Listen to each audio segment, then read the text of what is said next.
Good morning, everybody, and a happy Sunday to you. This morning, we have the gospel that is commonly referred to as like the fish and the loaves or the feeding of the 5,000. And this is the one where the disciples try to send. Good morning, Sarah. The disciples try to send the crowds away, try to tell them to go home, and Jesus drops them with the line of, "They need not go away. You give them something to eat," which is pretty profound. Talking about how we need to be giving our goods and sharing. Good morning, McKenna. It's really great to see you. You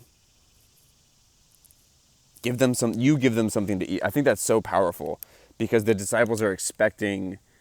They have this expectation that they're going to go away and they're going to be provided for, but Jesus flips the script and tells them immediately that they are to be the ones who help the group, the entire group, to provide. The disciples are supposed to be the ones who are providing for the masses and helping and assisting. Let me back up for a second. I think it's ridiculous that we call this the parable of the 5,000. Because it only says 5,000 men and then it says women and children. So first off, we're being super discriminatory by not including women and children in the count. And secondly, we are not fully displaying the power that is on display. We are not fully giving credit to the power that's on display here. Because if we're claim that we're feeding 5,000 and we're really feeding 15,000 or 7,500. I don't know what number was there, but we're really not doing due justice to the story in that sense. And secondly, I want to try and put forth some kind of explanation for how something like this can happen. I don't believe that there were just fish magically appearing in the bottom of the basket. Oh, I'm losing paper.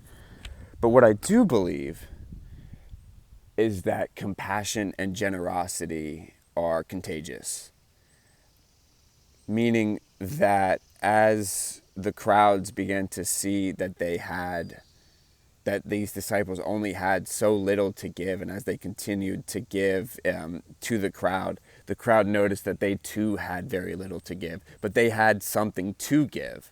And so as they continued to give, as everyone had so little, but just enough to give, as everyone was able to be compassionate and generous and share in this, they realized that they did have enough.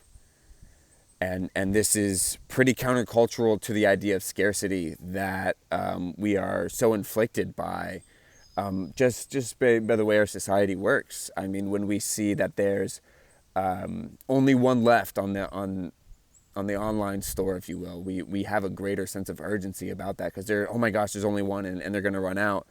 And we get played by scarcity like that. So I want to bring this story, not that this story isn't real, I want to tack on another story with it that I heard from Archbishop Desmond Tutu.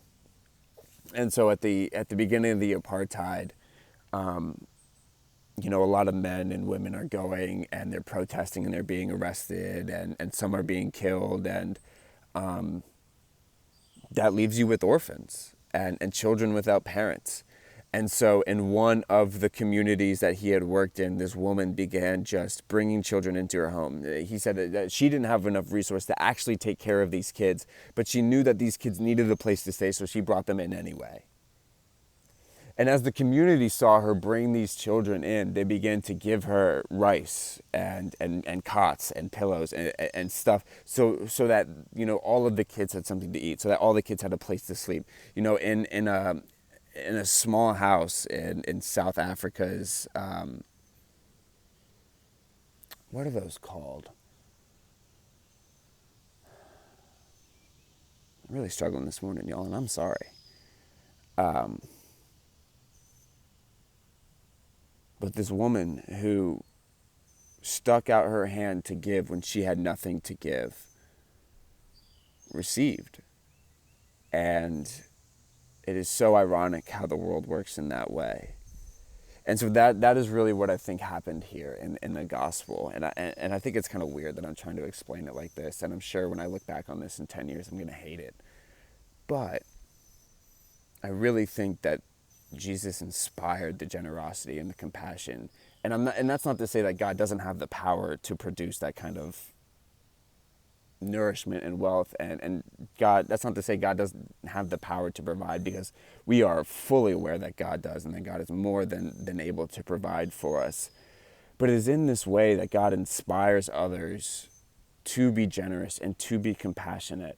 I think that is another way in which God provides for us, through others, through the love of others. And it's through us showing that love to others that we can also be the feet and the hands and the mouthpiece of God, and we can be the compassion and generosity of God right there. We can live out these gospel stories in that same sense.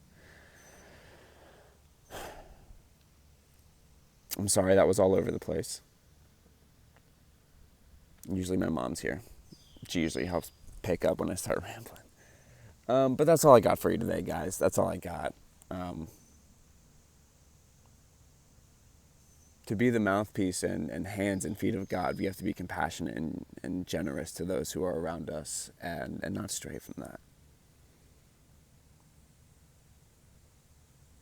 Got EYC tonight. No idea what we're doing yet. So if I don't know, then you have no idea. So you should probably come and find out what I'm going to plan here the next couple hours. And Bible study on Wednesday. We're going to be going through some of the later books of the Old Testament that don't really get as much attention as maybe they should. I love you all. I will see you all soon. And have a great rest of your day.